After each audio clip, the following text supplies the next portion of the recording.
Children abandoned their parents with only a chicken, but they had no idea what was in the suitcase. Rosemary Miller felt her legs tremble as she watched her 3 sons get into the car and drive away without a glance back. Beside her, an old cracked leather suitcase and a white hen that scratched nervously at the damp earth of the road. "Mom, you'll understand this is for your own good," Michael, the eldest son, had said just half an hour earlier. "The house is already sold. The money will ensure you won't want for anything." Robert Miller, her husband of 52 years, held Rosemary's arm as she clutched the chicken to her chest. A light drizzle began to fall on the dirt road that cut through the countryside of Sweetwater Valley in rural Tennessee. Rosemary's black coat was soaked, as was Robert's gray cap. "They're really gone, Robert," Rosemary whispered, her voice thick with emotion. "They left us here as if we were nothing." "Easy. My dear, we'll figure something out," Robert replied, but his eyes betrayed the desperation he tried to hide. The chicken, which Rosemary affectionately called Hope, was the only one left of the dozen they raised in their yard. The others had been sold along with everything else. Michael, Charles, and James had decided everything without consulting their parents. They sold the small farmstead where the couple had lived for over 30 years, claiming they were no longer able to take care of the place. "We worked this land our whole lives," Rosemary murmured, holding Hope tighter. "I raised the 3 of you selling eggs, making jam to sell at the farmer's market. And now we're the ones who are useless." Robert looked at the suitcase Michael had left tossed on the ground. It was the same one that had belonged to his father, old and worn by time. Inside, according to Michael, were a few clothes and important documents, nothing more. The sons promised they would send a sum of money every month, enough to pay for a small room in town. The road was deserted. On one side, soybean fields stretched as far as the eye could see. On the other, an old fence marked a pasture where a few cows grazed, indifferent to the human drama. The gray sky seemed to weigh on Rosemary's stooped shoulders. 52 years, Robert," she said, tears mixing with the rain on her wrinkled face. 52 years we built everything together, and they undid it in an afternoon." "It wasn't just the house they sold," Robert answered in a hoarse voice. "It was our entire life they sold off." Hope pecked at Rosemary's arm as if she understood her owner's pain. The white hen was more than an animal to the couple. She was their companion in the early mornings, the one who announced visitors, the one Rosemary talked to while collecting eggs. The sound of an engine made them look up. An old truck appeared around the bend, kicking up dust that clung to the drizzle. The vehicle slowed and stopped beside them. A man of about 50, with a stubbled beard and a grease-stained cap, stuck his head out the window. "Do you folks need a hand?" he asked, observing the wet couple and the suitcase on the ground. Rosemary wiped her tears with the back of her free hand, trying to maintain her dignity. We're heading into town," she replied, her voice faltering. The trucker looked around. There were no houses nearby, no cars, nothing but the empty road and the 2 drenched old folks. "Climb on in. I'm going to Sweetwater." "I can drop you off downtown," he offered, already opening the door. Robert picked up the heavy suitcase and helped Rosemary into the truck's cab. Hope settled in her lap, surprisingly quiet. The trucker introduced himself as Henry, a grain hauler who had been driving that route for over 20 years. "Pardon my curiosity, but what happened to you?" Henry asked after a few minutes of silence, with only the engine's roar filling the space. Rosemary took a deep breath. A part of her wanted to remain silent, to hold on to the pain and shame, but another, larger and more tired part needed to vent. "Our sons sold our house without asking if we wanted to," she began, her voice trembling. "They said it was for our own good, that we couldn't manage everything alone anymore, and they didn't ask where we wanted to live." Henry seemed genuinely shocked. "They said they'll send some money every month for us to rent a place in town," Robert interjected, his bitterness evident, as if it's that simple. "To just rip us out of our lives and throw us in any old corner." Dear listener, if you're enjoying the story, please take a moment to leave a like and, most importantly, subscribe to the channel. It really helps out those who are just starting. Continuing on, Rosemary stroked Hope's soft feathers. The chicken was all that remained of the life they knew. Chickens had always been part of her routine. Ever since she was a girl helping her mother on the farm, she had learned to care for them, to understand their sounds, their ways. It was by selling eggs that she was able to help with expenses when she married Robert, still very young. "Do you have a place to go?" Henry asked, concerned. The boys mentioned a boarding house near the bus station, Robert answered. A Mrs. Dolores, do you know her? I do. It's a simple place, but Dolores is a good woman. Henry paused. There's just one problem. She doesn't allow animals. Rosemary clutched Hope to her chest, a new wave of despair washing over her. I'm not getting rid of Hope, she said firmly, surprising even herself. She's all I have left. Henry watched the couple in the rearview mirror. He could see they were good people, honest workers who had been trampled by life. It stirred something inside him, reminding him of his own parents who had also grown old working the land. Look, here's what I'll do, he said. I'll drop you at the boarding house. If Mrs. Dolores gives you any trouble about the chicken, I'll talk to her. We'll figure something out. The rain intensified as the truck entered Sweetwater. The small town had cobblestone streets, old wooden houses, and a few newer brick buildings. The businesses were concentrated on two main streets, and the boarding house was on a side street near the old bus station. Henry parked in front of an old two-story house, painted a faded yellow. A wooden sign hanging on the porch announced, Dolores's boarding house, rooms and meals. Rosemary looked at the place that was to be her new home and felt a tightness in her chest. I'll go in with you, Henry said, turning off the engine. Mrs. Dolores has known me for years. The three of them got out of the truck. Robert carried the heavy suitcase. Rosemary held Hope and Henry led the way. The door of the boarding house creaked open, announcing their arrival. A woman of about 60 with her hair in a tight bun and a floral apron appeared from the kitchen. Henry, what a surprise! She greeted him, but her attention soon turned to the drenched couple and the chicken. Well now, what's this all about? Mrs. Dolores, this is Mr. Robert and Mrs. Rosemary, Henry introduced them. They need a room, and before you say anything about the chicken, let me explain. Mrs. Dolores crossed her arms, her brows slightly furrowed. She wasn't a bad person, but she had her rules. Henry, you know I don't allow pets here. I've had trouble with that before. I know, Henry said quickly, but this isn't a normal situation. Their sons sold their house without telling them and just left them on the road. The chicken is all Mrs. Rosemary managed to save. Rosemary felt her face burn with shame. Here she was, a 68-year-old woman depending on the kindness of strangers, begging for a roof over her head and to be allowed to keep her chicken. How had her life come to this? Please, Rosemary said in a low voice. Hope is very quiet. You won't even notice she's here. I'll clean up after her. She won't be any trouble at all.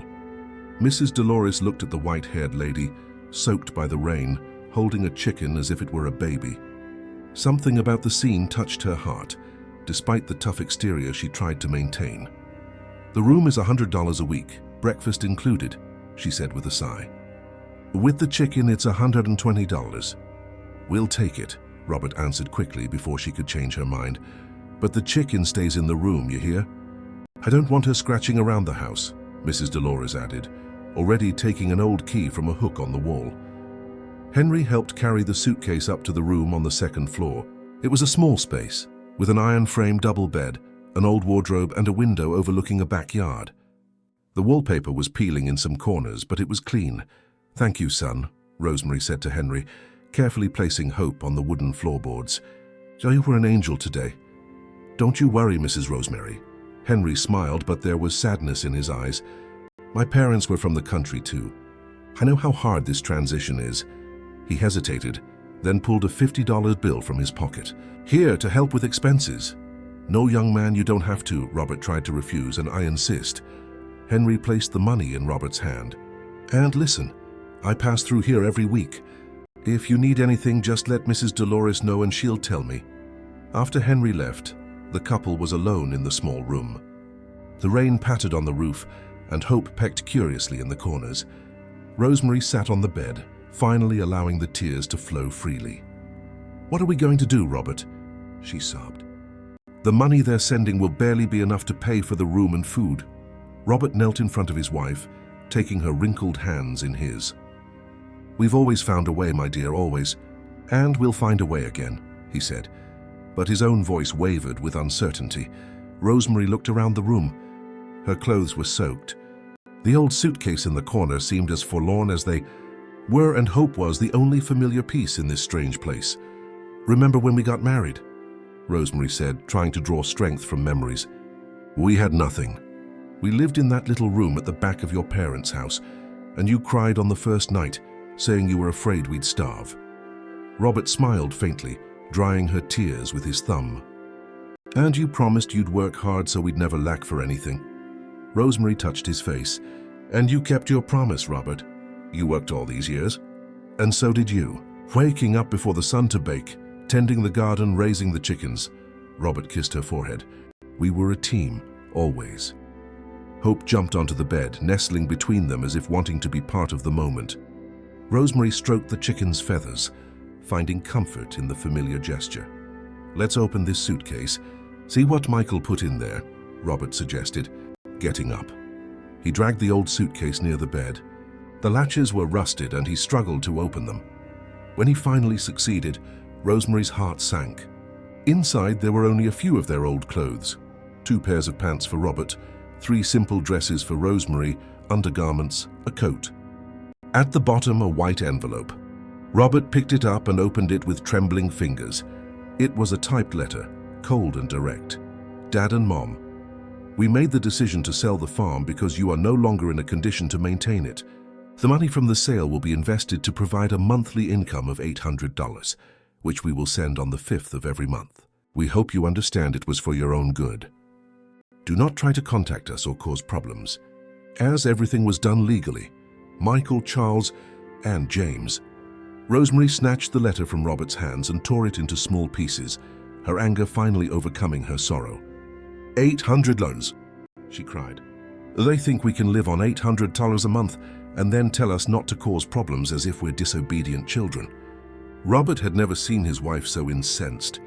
Rosemary had always been the calm one, the one who accepted situations with resignation, but this was too much. "1 year's raising those boys," Rosemary continued, her voice trembling with emotion. "Michael, when he was born, he nearly took me with him. I was in labor for 3 days, and when the doctors said he wouldn't make it, I prayed, I begged. I promised everything for him to live. I know. My dear, and Charles," Rosemary didn't stop. "When he got sick at 6, that fever, nobody knew what it was. Who stayed up night after night by his side? Who sold her gold wedding bands to pay for the specialist?" Robert lowered his head. He remembered too. He remembered every hardship they had overcome together. "And James, the youngest," Rosemary's voice softened but was still laden with pain. "When he wanted to study in town, go to the technical school, who woke up at 4 a.m. to bake bread and sell it at the market to pay for his bus fare and books." "You did, my dear. It was always you." Robert sat beside her. Hope began to scratch insistently inside the suitcase, her claws scraping the inner lining. The sound caught Robert's attention. "What is it, girl?" he said, watching the chicken. Hope continued scratching, always in the same spot at the bottom of the suitcase. Robert moved closer, curious. There was something odd there. The lining seemed loose in one section. "Rosemary, come look at this," he called. Rosemary came over, still drying her tears. Robert ran his fingers along the lining and felt a poorly stitched opening. Carefully, he pulled at the fabric. There was a hidden compartment. Inside, a time-yellowed envelope held several documents. Robert took them out with trembling hands. They were old papers, some nearly falling apart. Rosemary sat beside him as they examined them. "This is your father's handwriting," Rosemary said, recognizing the script on one of the documents. Robert nodded. His father had passed away 15 years ago, when Robert was only 55. It had been a hard blow at the time, but life had to go on. "Deed of rural property," Robert read aloud. "Guadalupe County, Lot 47 of the old Hope Ranch." Rosemary's eyes widened. "Hope Ranch? Your father had land in Texas. I never knew." Robert continued reading. "It says here it's 30 acres. Dated 1978. But that was before we were married." Rosemary picked up another document. "Robert, there's a letter here." It was a handwritten letter, yellowed and with faded ink. Robert immediately recognized his father's hand, the one he had seen on so many shopping lists and work notes. "My son, Robert, if you are reading this, it means I am gone. I want you to know I always tried to give you the best. This land in Guadalupe County belonged to my family. It passed from my grandfather to my father, and from him to me. When I married your mother and came to Tennessee, I left this land behind. I had plans to go back for it one day, but life got in the way. Now it is yours, my son. I don't know what state it's in, but it is your inheritance. Take good care of it. Your father, Joseph Miller. Dear listener, if you're enjoying the story, please take a moment to leave a like and, most importantly, subscribe to the channel. It really helps us out. Continuing on, the silence that followed was thick. Rosemary and Robert looked at each other, processing the discovery. Hope scratched the suitcase again, as if proud to have revealed the secret. Robert, did you know about this? Rosemary asked in a low voice. Never. My father never said a word about land in Texas. Robert examined the documents again. He was always very private about his past. He only said his family had come from far away. But why did he hide it from you? Why didn't he give you these papers sooner? Robert shook his head, confused. I don't know. Maybe he thought I wouldn't be interested. Or maybe the land was worthless, and he didn't want to give me false hope. Rosemary took the deed and read it carefully. There were official seals, old stamps, signatures. It looked legitimate. We need to find out if this is still worth anything, she said, a spark of hope igniting in her chest. 15 years have passed since your father's death.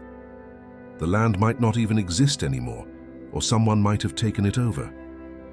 Or it might really be ours. Robert felt something he hadn't felt in a long time, a possibility. Tomorrow we need to find someone who understands these things. But the night was long and full of uncertainties. Rosemary barely slept, her head spinning with questions. What if the land was valuable? What if they could start over? What if their sons found out? The next day, after a simple breakfast at the boarding house, Robert asked Mrs. Dolores where he could find a lawyer. There's Mr. Wallace on Main Street, she said. But he's expensive. There's also Mr. Guzman near the church. He's more affordable. They decided to try Mr. Guzman. The office was in an old room above a small general store. They climbed a narrow wooden staircase that creaked with every step. Rosemary had left Hope in the room with water and corn. The door had a sign, Ernest Guzman, attorney at law. Robert knocked and a gruff voice told them to enter. The man behind the desk was portly, in his late 40s, with greasy hair combed back and a suit that had seen better days. He barely glanced at them when they walked in. Yes? He said without stopping what he was writing in a notebook. Good morning, sir. Robert began holding the documents. We wanted some advice about some land. Ernest finally looked up, sizing up the elderly couple in their simple clothes. Can you pay for the consultation? How much is it? Rosemary asked. $100 for the consultation. If I have to do any work, we'll figure that out later. Robert and Rosemary looked at each other. They had just paid $120 for the week at the boarding house. They had the $50 from Henry and another $80 they had managed to save. $100 was a lot, but they had to know. We'll pay, Robert said, taking the money from his pocket. Ernest took the bills and put them in a drawer without counting. Then he held out his hand for the documents. He scanned them quickly, but Rosemary noticed a different glint in his eye when he read the deed. Let me see, Ernest said, suddenly more interested. You own 30 acres in Guadalupe County. It seems so, Robert replied. It belonged to my father. He left these papers hidden away. And what do you want? To sell. See if it's worth anything. We want to know if it's still ours, Rosemary said. If we can still do something with this land. Ernest leaned back in his chair, drumming his fingers on the desk. Look, I'll be honest with you. These documents are very old.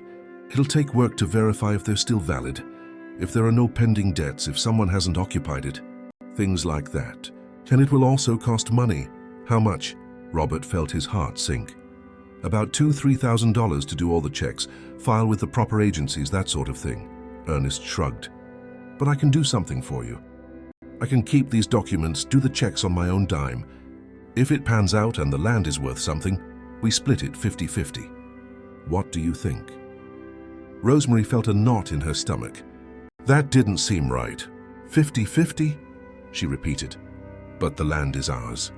Yes, but without me, you won't be able to enforce that right. Ernest smiled, but there was no warmth in it.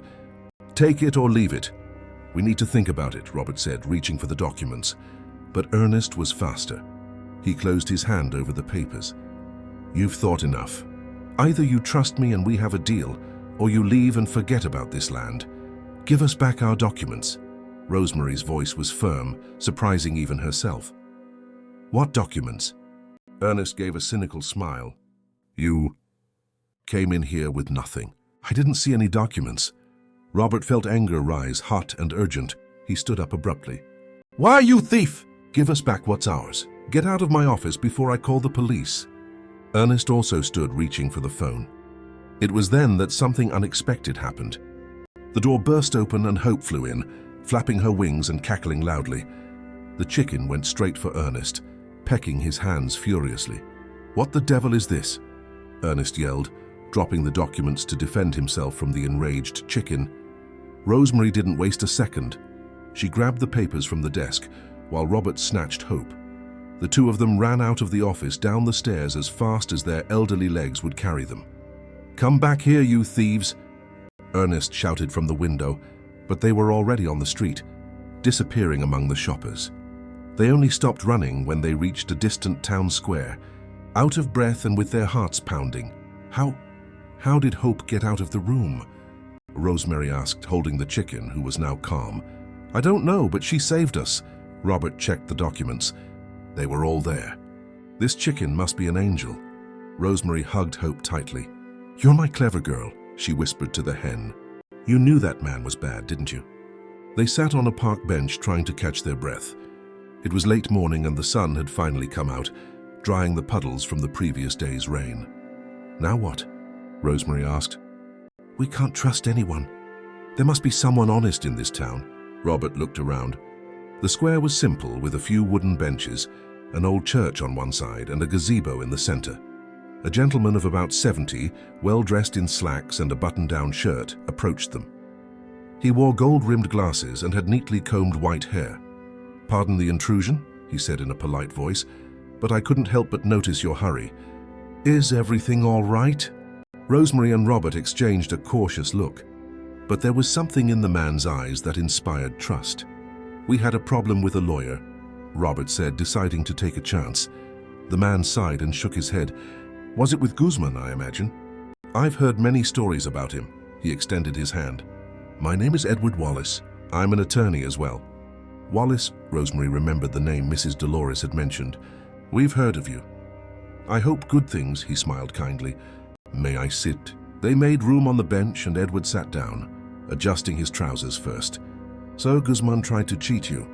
he asked, getting straight to the point. Robert briefly recounted what had happened. Edward listened attentively, nodding from time to time. "May I see the documents?"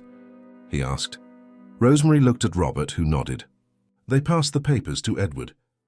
He put on his glasses and read them carefully, taking his time. When he finished, he let out a low whistle. "This appears to be legitimate," he said. "A deed from 1978. Official seals, everything in order. And you say it belonged to your father?" "That's right. He passed 15 years ago and had never spoken of this land," Robert explained. "And what do you intend to do with it?" "Try us first to know if it's still worth anything," Rosemary said. "If this land is still ours." Edward handed back the documents. "Look, I'll be honest with you. Yes, this will cost money to verify. We'll need to go to the county clerk's office, the land registry, check for liens, see if anyone has claimed it through adverse possession. It's work that takes time." "How much would it cost?" Robert braced himself for the worst. "Normally, I would charge about $3,000 for the complete service." Edward paused. "But I also take on pro bono cases. Cases for people who are in need but can't afford to pay." "Pro bono?" Rosemary didn't know the term. "It means I do it for free," Edward explained. "Or rather, I only charge for the costs of fees and documents, which should be around $500. I do my own work without charging." It sounded too good to be true. Rosemary was still suspicious after the experience with Guzman. "And why would you do that for us?" she asked. Edward looked at the church next to the square thoughtfully. "My father was a farmer. He worked the land his entire life. He never had much, but he was always honest. When he grew old and sick, my siblings and I took care of him with all the love he deserved." He turned his gaze back to the couple. "But I know not everyone is that fortunate. I see many elderly people being cheated, abandoned, robbed. When I can help, I do." There was sincerity in his words. Rosemary felt they could trust him. "But we don't have $500 right now," Robert said in a low voice. There's no rush. Edward took a card from his pocket. Think it over. When you have the money, come find me. My office is on Main Street, number 234. He stood up, adjusted his clothes, and waved before walking away. Rosemary and Robert stared at the card. Edward Wallace, JS Law and Legal Consulting. Can we trust him? Rosemary asked. I don't know, my dear, but I don't think we have much choice. They returned to the boarding house with their heads full of doubts. $500 seemed like a fortune at that moment. They had $30 left of what Henry had given them. The $800 from their sons would only arrive in 2 weeks on the 5th. That night, lying in the narrow bed with Hope sleeping at their feet, Rosemary broke the silence. We could do something to earn money. I know how to make bread, coconut macaroons, cornbread. I can try to sell them. And I can look for odd jobs, Robert said. I still have strength in my arms. But you have a bad back, Robert. The doctor said not to strain yourself. I have to do something, Rosemary. I'm not going to sit around while you work. The next day, Rosemary woke before sunrise, went down to the boarding house kitchen, and asked Mrs. Dolores for permission to use the stove. What are you up to? Asked the landlady, curious. Homemade bread. I'm going to try selling it on the street, Rosemary explained. The farmer's market is only on Saturday, 3 days from now. Mrs. Dolores thought for a moment. But there's foot traffic on this street. People who work in the shops. There are always people looking for fresh bread in the morning. Rosemary worked with the skill of someone who had done this her whole life. She kneaded the dough, let it rise, shaped the loaves. The delicious smell began to fill the boarding house when the first loaves went into the oven. Mrs. Dolores came down, drawn by the aroma. My goodness, that smells wonderful. It's been a long time since I smelled real homemade bread. My mother taught me, and I taught my sons too, but Rosemary's voice faltered. But they didn't care for such things. Mrs. Dolores touched her shoulder in a rare gesture of affection. Children today aren't like they used to be. They want everything easy. They don't value their parents' hard work. The loaves were ready, golden and fragrant. Rosemary had made 20. Mrs. Dolores bought 4 on the spot, paying $5 for each. That's cheap, Rosemary. A loaf like this costs $7 at the bakery, she said. I need to sell them quickly, and I'm not known around here yet. With the bread in a basket borrowed from Mrs. Dolores, Rosemary went out to the street. The morning was clear, and a few people were already out and about. She positioned herself on the corner and began to call out, "Fresh homemade bread, $5. At first, few people stopped, but the aroma was irresistible. A middle-aged woman was the first customer. What's it made with? She asked suspiciously. Flour, yeast, salt, water, and a lot of love, Rosemary smiled. The woman bought one, tried a piece right there, and came back to buy 2 more. This is delicious. I haven't had bread like this in years. In an hour, Rosemary had sold all the loaves, $100 in her pocket. She returned to the boarding house with a smile on her face. Dear listener, if you're enjoying the story, please take a moment to leave a like and, most importantly, subscribe to the channel. It really helps us out. Now continuing on, Robert had gone out to look for work and returned in the afternoon, tired but with good news. I got a temporary job at a warehouse. I'll be helping load and unload goods. $50 a day. But what about your back, Robert? I'll be careful. And it's just for a few days until we have the money we need. In the following days, they established a routine.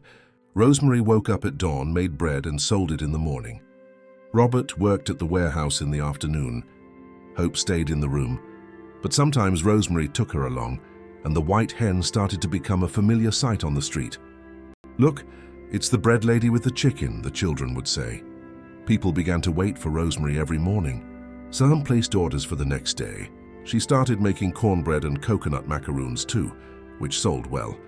A week later, they counted their money. They had $420. With the $800 from their son's first payment, which had arrived in their account, they would have enough for the $500. But Rosemary had a doubt in her heart. Robert, what if this land is worthless? What if we're spending this money for nothing? Darcy, and what if it's not, Rosemary? What if this is our chance to start over? The next day, they went to Mr. Edward Wallace's office. It was very different from Guzman's, clean, organized, with law books on the shelves and certificates on the walls. Edward received them with a warm smile. Decided to trust me? He asked. We have, Robert said, placing the $500 on the desk. Edward took the money, counted it, and put it in an envelope. This will cover the fees for the clerk's office, registry, and certificates. I'll start the work today. He took the documents they brought. I'll make copies and return the originals to you. Never be without your originals, understood? They signed some papers, giving Edward power of attorney to act on their behalf. The lawyer explained each document patiently, without using difficult words. How long will it take? Rosemary asked. About 2 or 3 weeks. It depends on how fast the county offices work. The weeks dragged on. Rosemary continued selling bread. Robert continued at the warehouse. They were saving money, thinking of renting their own small room so they wouldn't have to depend on the boarding house. It was on a Thursday afternoon that Edward showed up at their door. Mrs. Dolores called the couple, who were in their room. "Mr. Wallace is downstairs, wants to talk to you." They went down, anxious. Edward was in the parlor with a folder under his arm. His expression was serious. "Let's sit down," he said. Rosemary's heart pounded. "Bad news." "The land," Edward began, "exists. It is indeed yours, confirmed at the land registry. But," Robert sensed there was a but it's occupied. There's a family living there, has been for over 8 years. They're farming the land, have a house built. So we've lost our right to it? Rosemary felt tears welling up. No. The period for adverse possession is 10 years for rural property. They've been there for 8. You are still the legal owners. Edward opened the folder. But there's something else. This land has become very valuable. The Guadalupe County area is developing. People are looking to buy property there. Your 30 acres are worth at a minimum about $200,000. Silence. Rosemary and Robert looked at each other, unable to believe what they were hearing. 200,000? Robert could barely speak, at least. Depending on the exact location, it could be worth up to $300,000. Rosemary started to cry. It was happiness, relief, shock all at once. But there's the issue of the family living there, Edward continued. You have 2 options. You can file for an eviction, remove them and take possession of the land. Or you can try to reach an agreement. What kind of agreement? Robert asked. It depends. You could sell the land to them if they have the money. Or you could form a partnership, share the profits from the farm, or any other arrangement that works for both parties. We need to see this land, Rosemary said. We need to meet this family. I can take you there tomorrow if you'd like, Edward offered. Guadalupe County is about a 4-hour drive from here. They accepted. The next morning, Edward picked them up in his car. Rosemary insisted on bringing Hope. She's our good luck charm, she explained, placing the hen in a cardboard box with holes. The drive was long, but the scenery was beautiful. Green fields, distant mountains, a blue sky. Rosemary watched it all from the window, thinking how quickly life could change. They arrived in Guadalupe County in the early afternoon. Edward had the address and coordinates. They followed dirt roads until they reached Lot 47. It was a beautiful place. A simple wooden house, a yard with a vegetable garden, a few chickens scratching about, and a mutt that came barking as the car pulled up. And all around, land planted with corn and beans. A woman of about 40 came out of the house, wiping her hands on a cloth. Her face was weathered by the sun and worry. Behind her, 3 curious children peeked out. "Can I help you?" she asked, wary. Edward got out of the car and introduced himself as a lawyer. The woman turned pale. "Did you come to kick us out?" she said, her voice trembling. "Calm down." Edward held up his hands peacefully. "This is Mr. Robert and Mrs. Rosemary. They are the legal owners of this land."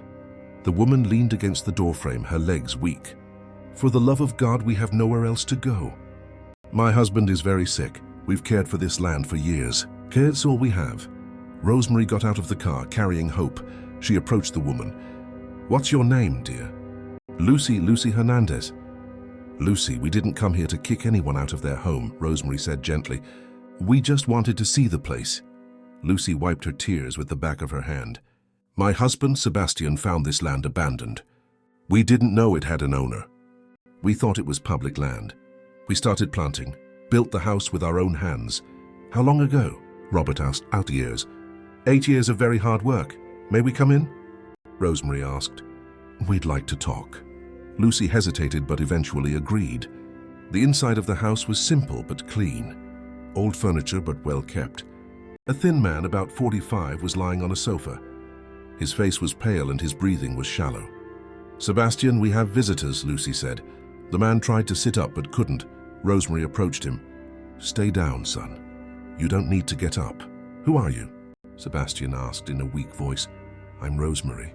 This is my husband, Robert. And this," she showed him the chicken, "is Hope." The children came closer, curious about the hen. Hope, always gentle, let them stroke her feathers. "She's a pretty chicken," said the youngest, a girl of about 6. "Thank you, sweetie. What's your name?" "Mary, and these are my brothers, John and Peter." Rosemary smiled at the children, feeling her heart ache. They were so small, so innocent. Edward explained the entire situation to Lucy and Sebastian. The land belonged to Robert, but they had been there for 8 years, nearly completing the time for adverse possession. "We didn't know," Lucy repeated. "I swear we didn't know it had an owner." Sebastian started coughing heavily. Lucy rushed to help him. "He has a problem with his lungs," she explained, rubbing her husband's back.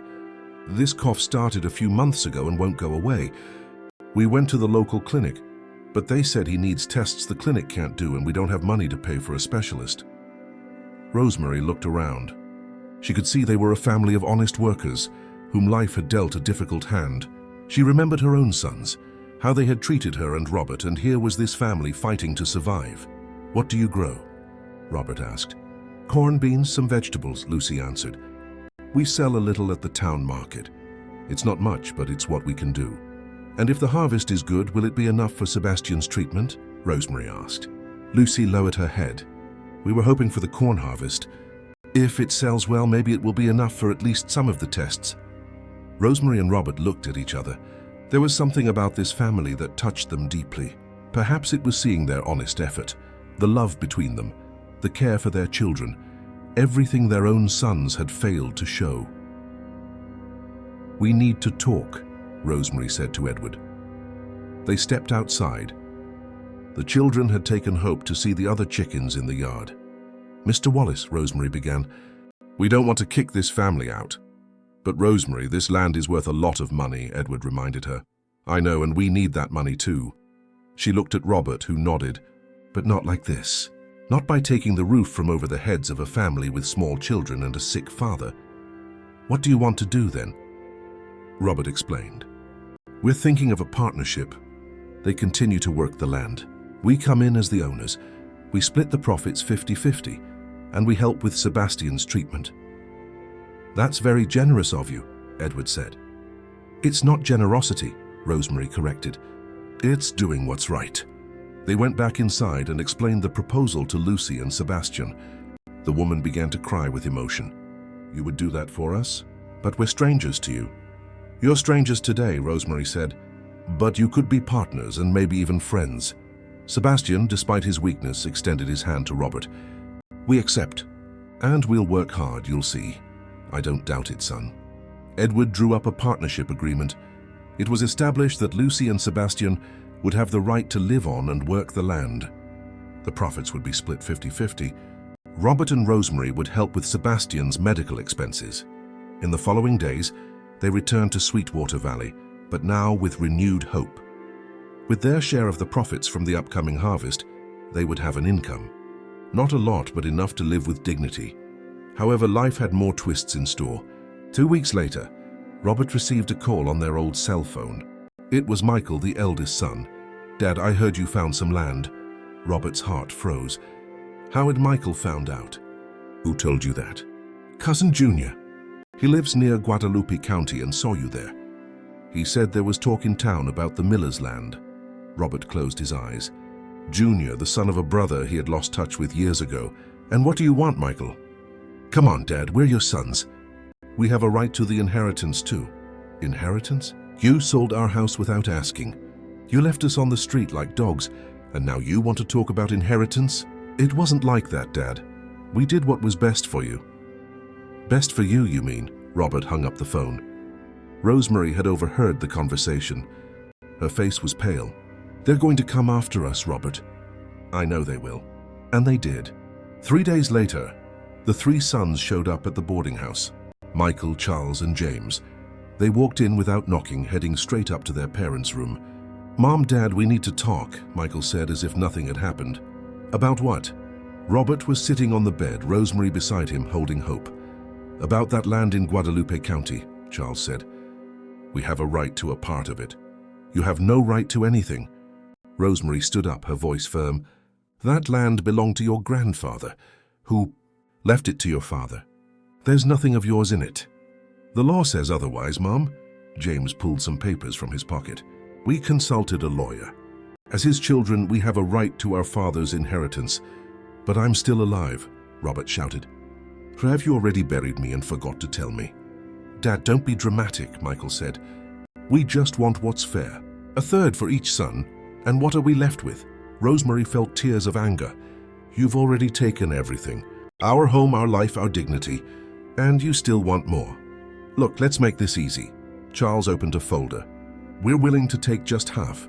You can keep the other half. Half of something that is ours." Robert laughed humorlessly. "How generous." The argument grew heated. The sons argued about rights, laws, inheritance. Rosemary and Robert held their ground.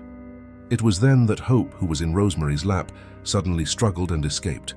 "Hope," Rosemary cried, but the hen had already flown out the open window. "My chicken." Rosemary ran to the window. Hope was in the boarding house's backyard. "Forget the chicken, Mom," Michael said. "We're talking about serious money here." But Rosemary wasn't listening. She ran down the stairs. Robert followed her. The three sons looked at each other and also went down. In the yard, Rosemary was trying to catch Hope, but the hen kept running away, scratching towards the back. It was an overgrown, vacant lot. "Hope, come here, sweetie," Rosemary called, wading through the tall grass. That's when she tripped on a root and fell. The cry of pain was loud. Robert ran to her. "Rosemary! Rosemary, are you okay?" "My ankle," she groaned in pain. "I think I twisted it."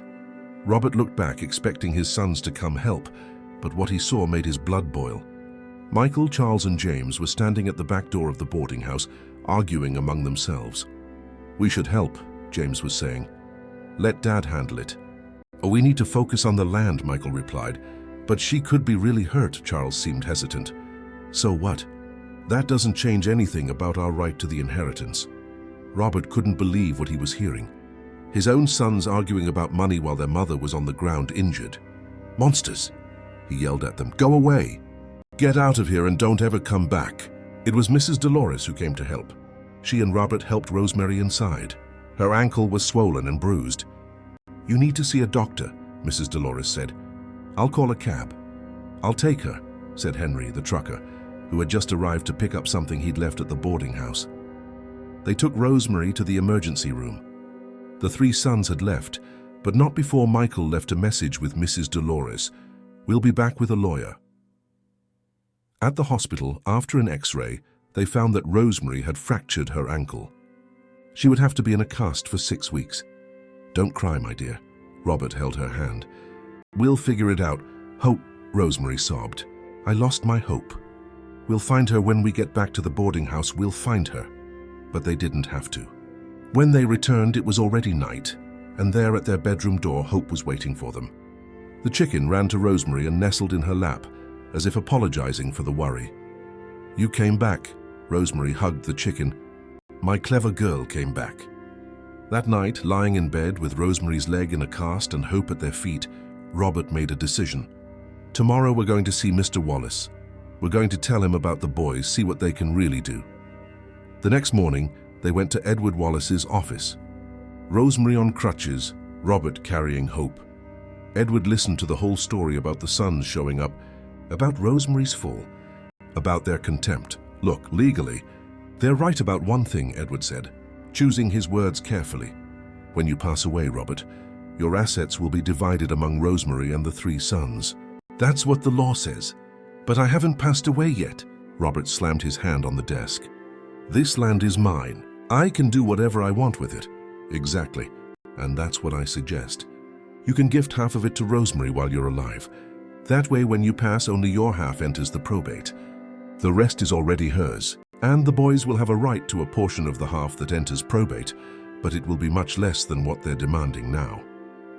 "Let's do it," Robert decided. "I want everything in her name, too." The papers were prepared. Rosemary was now the owner of half the land. When Michael, Charles, and James found out, they were furious.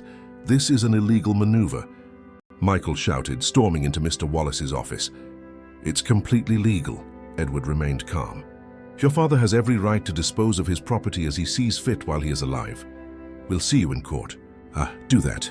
You'll lose." And they lost. The judge who reviewed the case even reprimanded the three brothers for trying to despoil their parents during their lifetime. "It's shameful to see children act this way," she said at the hearing. "Have a shred of decency." Defeated legally, the three tried another tactic. They started spreading rumors around town that their parents were senile, that they had been manipulated, that they didn't know what they were doing. "Have you seen them? The mother walks around with a chicken everywhere," Michael would say in conversation. "That's not normal." And the father let himself be fooled by that Wallace lawyer, Charles would add. "Anyone can see something's wrong." The gossip spread. Some people started looking at Rosemary and Robert with pity, others with suspicion. But many, those who knew the kind couple who sold bread, didn't believe it. "I buy bread from Mrs. Rosemary every day," said one customer. "She's sharp. She's a hard worker. If her sons were any good, they'd be helping, not trying to rob them." Support from the community began to grow. The people who bought Rosemary's bread, the shopkeepers who knew Robert, they all sided with the couple. It was then that a nurse from the hospital, who had treated Rosemary on the day of her fall, sought out the couple at the boarding house. "My name is Carla," she introduced herself. "I wanted to talk to you about something." They invited her up. Carla looked around the simple room. She saw Hope scratching peacefully and smiled. "I know the truth about you," she said. "I know your sons abandoned you. I know about the land. I know they're spreading lies." "How do you know all this?" Rosemary asked. "Sweetwater Valley is a small town. And she hesitated. "I'm Lucy and Sebastian's granddaughter, the ones on your land." Rosemary's eyes widened. "Their granddaughter?" "Yes. My mother is Sebastian's daughter from his first marriage. She doesn't live here, but I look after them from afar. When I heard that you formed a partnership instead of evicting my family, I was immensely grateful." "They're good people," Robert said. "They didn't deserve to be thrown out. And you didn't deserve what your sons did either. That's why I came. I want to help." "How?" Carla explained. She had contacts at the hospital. She knew doctors, nurses. She could spread the truth about the couple's situation, debunk the sons' gossip. "And there's more," she continued. "There's a city program to help vulnerable seniors. You qualify. I can help you with the application." "We don't want charity," said Rosemary proudly. "It's not charity, it's your right. Help with medication, doctor's appointments, things like that." They accepted her help. Carla kept her promise. Within a few days, the narrative in town began to change.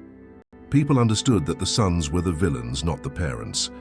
Michael, Charles, and James, seeing that they had lost public support in the legal battle, decided to try one last resort. They hired a lawyer to try to prove their parents' civil incompetence. "If we can prove they don't have the mental capacity to manage their assets, we can petition for conservatorship," explained the unscrupulous lawyer they hired, a man named Smith. The lawsuit was filed. Mr. Wallace was outraged when he received the summons. "This is absurd," he told Rosemary and Robert. "They're trying to have you declared incompetent. And can they succeed?" Rosemary was terrified. "Not if I can help it. We'll prepare for this hearing and we'll show the judge who you really are." The hearing date was set. The night before, Rosemary could hardly sleep. What if the judge believed her sons? What if they lost everything all over again? "Easy, my dear." Robert held her in bed. "The truth will come out." On the day of the hearing, they arrived at the courthouse early. Mr. Wallace was already there with a folder full of documents.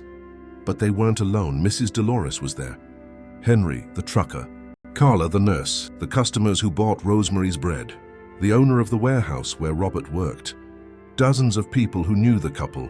"What is all this?" Rosemary looked around, moved. "It's the people of Sweetwater Valley showing who you really are," said Mr. Wallace. When the hearing began, the lawyer, Smith, presented his arguments. He said Rosemary walked around with a chicken, that the two had been manipulated, that they lacked the capacity to manage assets. Then Mr. Wallace asked to speak. "Your Honor, may I call witnesses?" The judge, a woman of about 50 with a piercing gaze, nodded. One by one, the witnesses were called. Mrs. Dolores told how Rosemary made wonderful bread and managed her own money well. Henry recounted how the couple had been abandoned but maintained their dignity. Carla explained their generosity towards her family. The customers spoke of how attentive Rosemary was, remembering each person's order, making small talk. The warehouse owner praised Robert's work, his punctuality, his sense of responsibility. "And the chicken?" the judge asked, curious. "Is it true that you walk around with a chicken?" Rosemary stood up, leaning on her crutches. "It's true, Your Honor. Hope is my companion. When my sons took everything from me, she remained. And it was she who found the documents for the land my father-in-law left." She paused. "It might seem strange, I know. But having Hope with me gives me peace. Does that make me incompetent?" The judge observed Rosemary. She saw a 68-year-old woman, standing with difficulty but with clear and determined eyes. No mental confusion, no senility. Then she looked at the three sons sitting on the other side. Michael in an expensive suit, Charles fidgeting with his phone, not paying attention, James looking sullen. "I have a few questions for the plaintiffs," the judge said. She called Michael first. "Sir, can you tell me the last time you visited your parents before you sold their house?" Michael hesitated. I don't remember exactly. Maybe about 6 months before. It's 6 months. "And in that time, how many times did you call to see how they were?" Silence. "None, correct?" The judge didn't wait for an answer. "And you, sir?" She looked at Charles.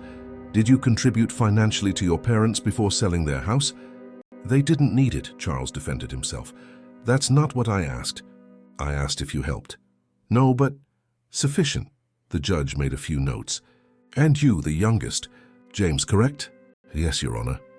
"When your parents were left on the road with a suitcase and a chicken, where were you?" I was in the car with my brothers. And that didn't seem wrong to you?" James looked down. "We thought it was for their own good." "For their own good." The judge took off her glasses and stared at the three of them. "Look, gentlemen, I see many cases in this court. I see families in conflict, inheritance disputes, children and parents fighting over money. But I rarely see something as clear as this." She shuffled through the documents. "You sold your parents' house without their consent, claiming it was for their own good. You abandoned them on the side of the road. You offered them a paltry monthly allowance. And now when you discover they have valuable assets, you want to declare them incompetent to take control." Michael tried to speak, but the judge raised her hand. "I'm not finished." She looked at Rosemary and Robert. "I see here a couple who, despite being treated terribly, managed to get back on their feet. They found valuable documents, and instead of thinking only of themselves, they formed a fair partnership with a family on their land. That does not seem like incompetence to me. It seems like wisdom and kindness." The judge banged her gavel. Case dismissed. The plaintiffs are ordered to pay all court costs and attorney's fees. And furthermore, she looked sternly at the three sons, "I want you to know that you are lucky. Lucky to have parents who, despite everything you've done, did not press charges against you. If it were up to me, you'd be leaving here with more than just a legal defeat." The hearing was over. Rosemary collapsed into tears in Robert's arms. The people who had come to testify applauded. Michael, Charles, and James left with their heads down, without looking back. Outside the courthouse, Mr. Wallace hugged the couple. "It's over. They can't bother you anymore." "How can we ever thank you?" Robert said. "By living. By being happy. That's thanks enough." In the following weeks, life began to return to normal. Rosemary's ankle healed. They continued selling bread and working. The harvest in Guadalupe County was going well, according to Lucy's reports. It was on a Sunday afternoon that James, the youngest son, showed up at the boarding house, alone. His eyes were red, as if he had been crying. "Dad, Mom, can I talk to you?" Rosemary and Robert looked at each other. After everything, they were still wary. "What do you want, James?" Robert asked cautiously. To ask for forgiveness, his voice broke. I messed everything up. I listened to my brothers. I believed they were right, but they weren't, and I was a terrible son." Rosemary's heart ached. Of all her sons, James had been the closest to her. The youngest she had rocked to sleep the most nights, the one who always came to her for advice. "Why did you do it, my son?" she asked, tears already streaming down her face. "Because I'm weak. Because I was always influenced by my brothers. Michael said you were getting old, that you couldn't take care of the house anymore, that it was our responsibility to decide. And I believed him. James knelt before his parents, but I was wrong. So wrong. Robert remained silent. For him, it was harder to forgive. Get up from there, boy, Rosemary said. That's not how you ask for forgiveness. James stood up, wiping his tears. I know I don't deserve it, but will you be able to forgive me one day? Rosemary looked at Robert. He was reluctant, she could see, but she also saw his pain, the desire to have at least one son back. Forgiving is one thing, Rosemary said. Forgetting is another. We can forgive you, James, but trust, you'll have to earn that back. I will. I swear I will. James seemed desperate. Let me prove it. Let me show you that I've changed. How? Robert finally spoke. However you want. Work, help, whatever you need. It was Hope who decided. The chicken, who had been in her corner, approached James and pecked at his shoes. She didn't attack him, didn't run away. Just a gentle peck. Rosemary smiled. Even Hope is giving you a chance. In the following months, James proved he had changed. He visited his parents every day, helped with whatever they needed. He went to Guadalupe County to meet Lucy and Sebastian and help with the harvest. He's a good boy, Lucy told Rosemary on a visit. He works hard, respects everyone. Sebastian's treatment was going well. With the money from the partnership, they were able to pay for the tests and treatment. They discovered it was an infection that, when treated correctly, would get better. The harvest was good, very good. They sold the corn and beans at a good price. After splitting it 50-50, Rosemary and Robert received $12,000. I've never seen so much money at once, Rosemary said, looking at her bank account. What do we do with it? Robert asked. They thought long and hard. They could rent a better house, buy things they needed. But Rosemary had another idea. Robert, we went through what we went through, right? The pain of being abandoned, of having nowhere to go. Yes, there must be other seniors in the same situation, others whose children abandoned them, who have nothing. Robert understood where she was going. You want to help others? I want to do more than help. I want to create a place where abandoned seniors can stay, have dignity, have peace. The idea grew. With the money from the harvest and the support of Mr. Wallace, who offered free legal help, they began to plan. They returned to Guadalupe County. Lucy and Sebastian loved the idea. There's plenty of space here, said Sebastian. Now much better. We can build a few small cottages. With the help of James, who proved to be good at construction, and with donations that began to arrive when their story spread, the project took shape. In 6 months, they had 3 small cottages ready in addition to the main house. Each cottage had a bedroom, bathroom, and a mini kitchen. And a community chicken coop. Every senior who comes to live here will get a chicken, Rosemary decided, for companionship. The first resident was Mr. Ben, a 72-year-old man who had been left in a nursing home and forgotten by his family. He arrived sad, silent, without hope. This is your home now, Mr. Ben, Rosemary said. And this, she handed him a little white hen, is your companion. Ben took the chicken with trembling fingers. It's been 50 years since I held a chicken, not since I lived on the farm with my parents. Then you already know how to take care of her. Gradually other seniors arrived. Mrs. Martha, whose children fought over the inheritance before she even died, leaving her aside. Mr. Oswald, who had been cheated by a scammer and lost everything.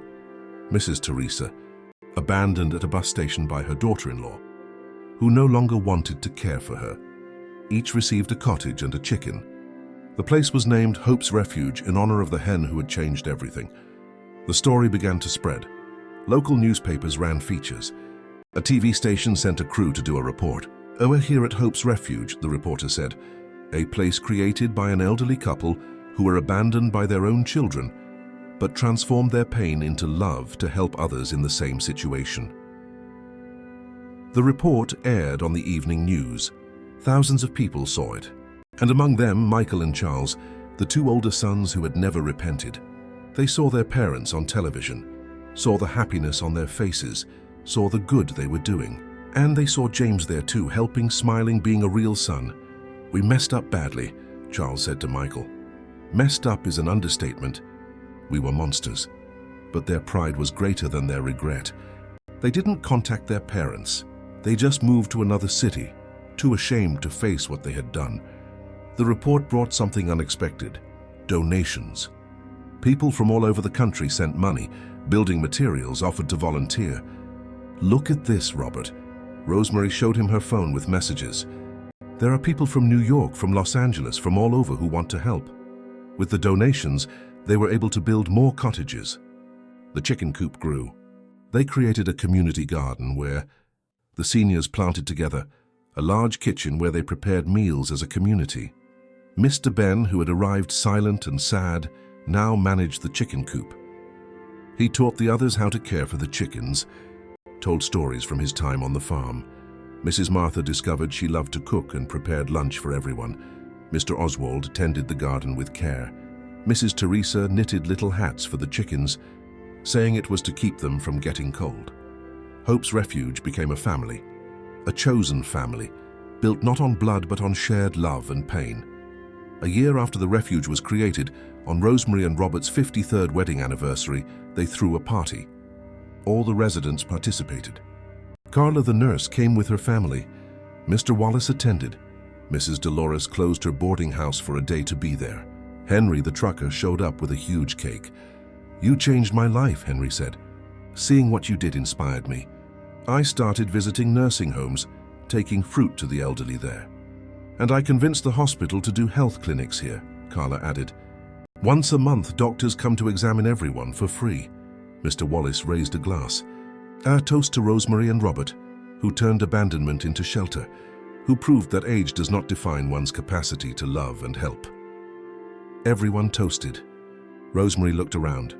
She saw happy faces, seniors who had arrived broken and now smiled. She saw Hope scratching in the middle of the party, surrounded by the other chickens. She saw Robert, her companion of more than 5 decades, with his eyes glistening with emotion. "We did it, my dear," Robert whispered. "We always do. My love, always." James was there too, now living in one of the cottages he had helped build. He had left the city, left his brothers, and dedicated himself completely to helping his parents at the refuge. "Mom, Dad," he called to them, standing up. "Can I say something?" Everyone fell silent. "I wanted to apologize publicly. I know I've done it 1,000 times, but I need everyone here to know. I abandoned my parents. I was cruel, selfish, terrible." His voice trembled. "But they forgave me. They gave me a second chance, and for that I will spend the rest of my life honoring that forgiveness." Rosemary stood up with difficulty because of a sore knee and hugged her son. "You already honor it, my son. You honor it every day." The party lasted late into the night. When everyone had gone to bed, Rosemary and Robert sat on a wooden bench looking at the illuminated cottages. "Remember that day on the road?" Rosemary said. "When the boys left us there with the rain falling, with only Hope and the suitcase.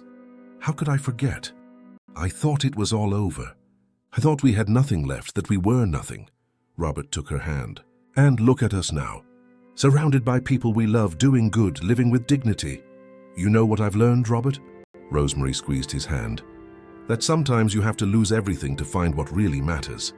Hope appeared and jumped into Rosemary's lap, as she did every night before bed. "And that a chicken can save your life."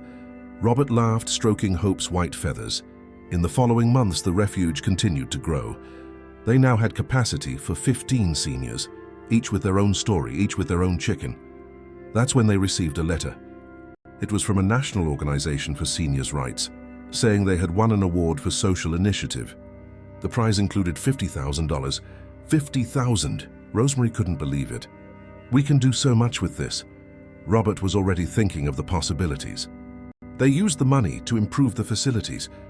They built a small infirmary, bought equipment, hired a part-time nurse, and they saved a portion for emergencies. Life was good, but as always, there were more challenges ahead. One day, a city inspector showed up. He said he had received complaints that the refuge was operating irregularly. "Complaints from whom?" asked Mr. Wallace, who had been called to handle the situation. The inspector couldn't say, but Mr. Wallace had his suspicions. He did some investigating and found out it had been Michael and Charles, the sons who never repented. "They can't accept that you've moved on without them," Mr. Wallace said, indignant. But the complaint brought a real problem. The refuge needed specific permits to operate, permits that would be expensive and take time to get. "We're going to have to close," Rosemary was desperate. "Not if I can help it." Mr. Wallace got to work. It was months of bureaucracy, paperwork, inspections, fees. Every day was a struggle. The seniors lived in fear of having to leave, of returning to bad situations. "Don't worry," Rosemary tried to calm them. "We won't let anyone become homeless." Mr. Wallace managed to get an injunction to keep the refuge operating while the permits were processed. But they needed to raise money for the fees and required upgrades. It was Mrs. Martha who had an idea. "Let's make baked goods and sell them. Bread, cakes, candy. Everyone here knows how to make something." The idea caught on. They turned the community kitchen into a small production line. Rosemary taught them to make bread. Mrs. Martha was in charge of the cakes. Mr. Ben made corn pudding. Mrs. Teresa made peanut brittle. James and Lucy took the products to sell at the market in the nearby town. The success was immediate. "Goodies from Hope's Refuge," they announced, "made with love by seniors who were abandoned but never gave up." The story attracted attention again. More reports, more donations. And finally, the permits came through. On the day they received the final approval, they had a celebration. They had won another battle. "Your sons tried to take us down," Mr. Ben said to Robert, "but we're too strong." "It's not us," Robert corrected. "It's that we are too strong together." 5 years had passed since that rainy day on the road. Hope's Refuge was now a benchmark. Other similar places were being created, inspired by Rosemary and Robert's story. They now had 20 cottages, a huge garden, a coop with over 50 chickens, an industrial kitchen for their baking business, and a team of volunteers who helped out. James had married Carla, the nurse. They lived in one of the cottages and coordinated the refuge alongside Rosemary and Robert. "You don't have to work so much," Carla would say. "Rest, enjoy yourselves." "This is enjoying ourselves," Rosemary would reply, "seeing these people happy, knowing we make a difference." Lucy and Sebastian continued to manage the farming. Sebastian had fully recovered and now taught agriculture to any seniors who were interested. "My life changed when I met you," Sebastian said on a visit. "You could have taken our land. You could have thought only of yourselves. But you didn't. Because that's not what life is about," Rosemary answered. "It's not about accumulating everything for yourself. It's about dividing, sharing, helping." Hope, now 6 years old, was still by Rosemary's side. She was older, scratched more slowly, but she was the same faithful companion she had always been. "That hen should have been gone by now," said the veterinarian who visited the refuge. "But it seems like she has a mission here." "She does," Rosemary agreed. "She still has to keep me company." One day a letter arrived. It was from Michael, the eldest son. He hadn't shown his face in all those 5 years. The letter was short. "Mom, Dad, I know I don't deserve forgiveness. I know I was the worst of sons. But I need you to know that I see the reports about you. I see the good you do, and I'm consumed with shame for what I did. I'm not asking for forgiveness because I don't deserve it. I just ask that you know that deep down I am proud of you, even if I don't deserve to be, Michael." Rosemary read and reread the letter. Robert was by her side. "What do you think?" she asked. "I think he's truly sorry. But being sorry isn't enough. Shouldn't we give him a chance, like we gave James?" Robert thought for a long time. James proved he changed. He came, he asked for forgiveness, he worked, he showed it. Michael just sent a letter. But maybe this is his way of starting. If he really means it, let him come here. Let him look us in the eye. Let him ask for forgiveness for real. Then we'll see. The letter went unanswered. But 3 months later, Michael appeared. He arrived by car alone in simple clothes. He looked different. Thinner, with white hair, deep circles under his eyes. "Mom, Dad," he said with a choked voice upon seeing them. Rosemary and Robert were on the porch of the main house. Hope was beside Rosemary, as always. "What do you want, Michael?" Robert's voice was devoid of emotion. "To ask for forgiveness for real." "Looking you in the eyes." "Years, Michael. It took you 5 years to find the courage to show up here." "I know. And every day of those 5 years was hell. Seeing you on TV, knowing the good you do, knowing I tried to destroy you." He started to cry. "Forgive me, please forgive me."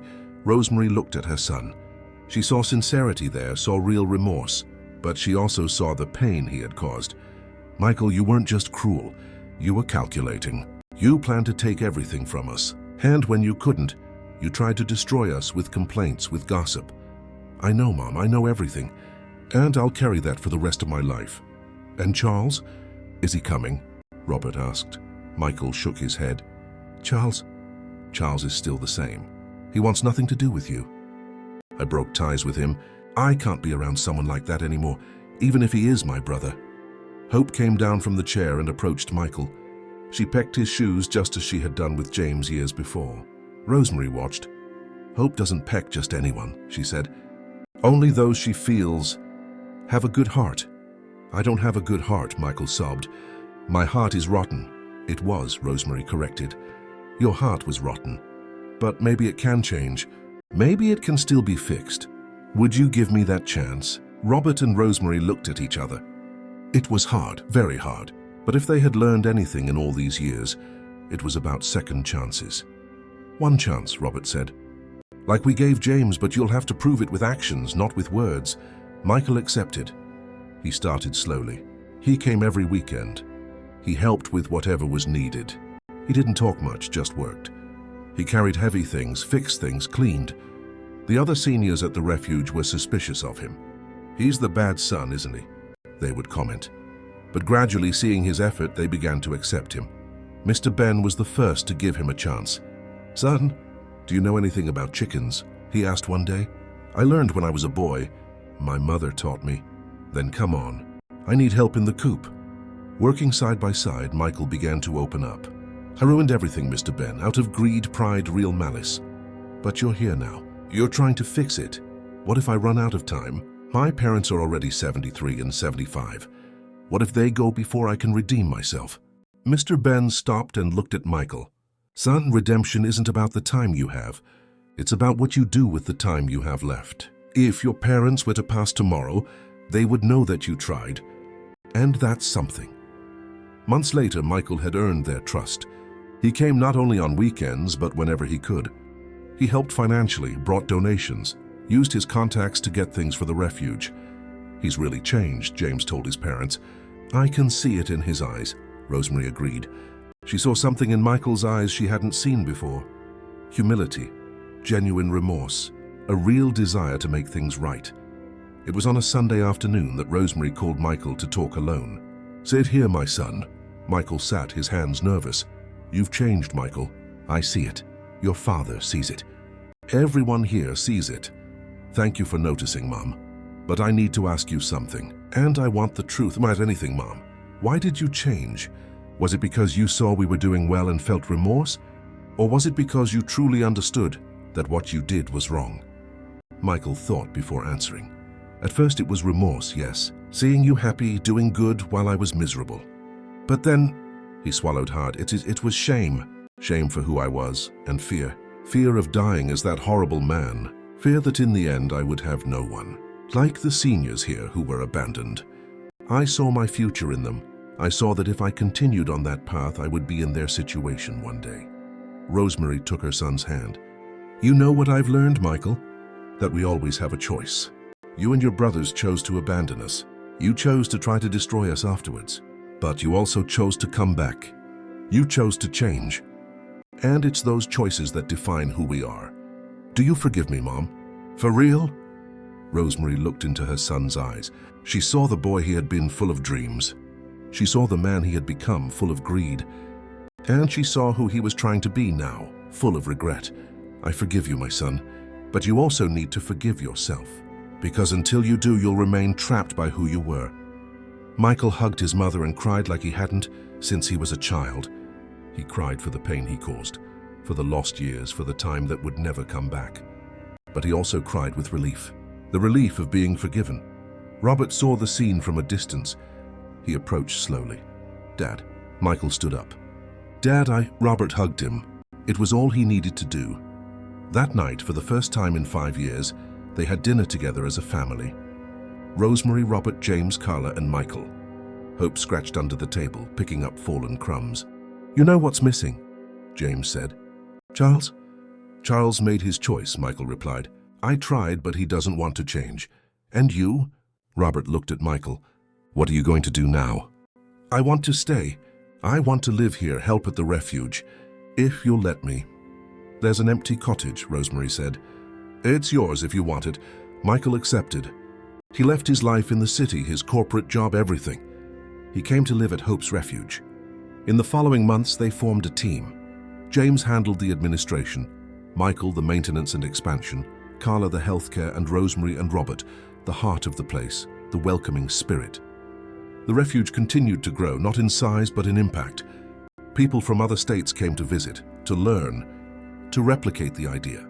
"You inspire the entire country," a journalist said in an interview. "We just do what's right." Rosemary would reply with hope in her lap. As always. Years after that day on the road, they had a grand celebration. It was Rosemary and Robert's 55th wedding anniversary and the 8th year of Hope's Refuge. Hundreds of people attended. All the seniors who had passed through the refuge, all who lived there, volunteers, supporters. Even a TV channel came to cover the event. "How do you feel?" the reporter asked. Rosemary looked around. She saw Lucy and Sebastian with their family, prosperous and happy. She saw Mr. Ben laughing with the chickens. She saw Mrs. Martha serving cake to everyone. She saw James and Carla with their little son running among the people. She saw Michael helping to organize everything with a smile on his face. "We feel blessed," she answered, "because we lost everything, but we gained so much more." What did you gain? A real family, a purpose, and the certainty that no matter what happens, love always wins. The old suitcase was on display at the entrance to the refuge. They had turned it into a symbol. Inside, they kept the land documents, the letter from Robert's father, and a photo from the day they arrived in Sweetwater Valley. Drenched and desperate, to remember where we came from. Robert would explain to those who asked, and to never forget that sometimes the greatest riches are hidden in the most difficult moments. Hope, now 8 years old, was getting old. She didn't scratch as much anymore. She spent most of her time sleeping in Rosemary's lap. The vet said she wouldn't last much longer. "She's already lived longer than chickens normally do," he explained. "It's as if she's waiting for something." One morning, Rosemary woke up and Hope wasn't moving. Her heart sank. She picked up the hen carefully, sensing that she was already passing. "Robert!" she called in a choked voice. Robert woke up and understood immediately. "Our girl is leaving us." They called James, Michael, and Carla. They all gathered around Hope. "Thank you, my girl." Rosemary stroked the white feathers. "Thank you for everything, for saving us, for giving us hope, for staying with us all this time." Hope opened her eyes, looked at Rosemary, and let out a soft chirp. Then, peacefully, she closed her eyes for the last time. Rosemary cried. Robert cried. Everyone cried. They buried Hope in a special corner of the refuge under a tree. They put up a plaque. "Hope, the chicken who changed everything. She fulfilled her mission," said Mr. Ben.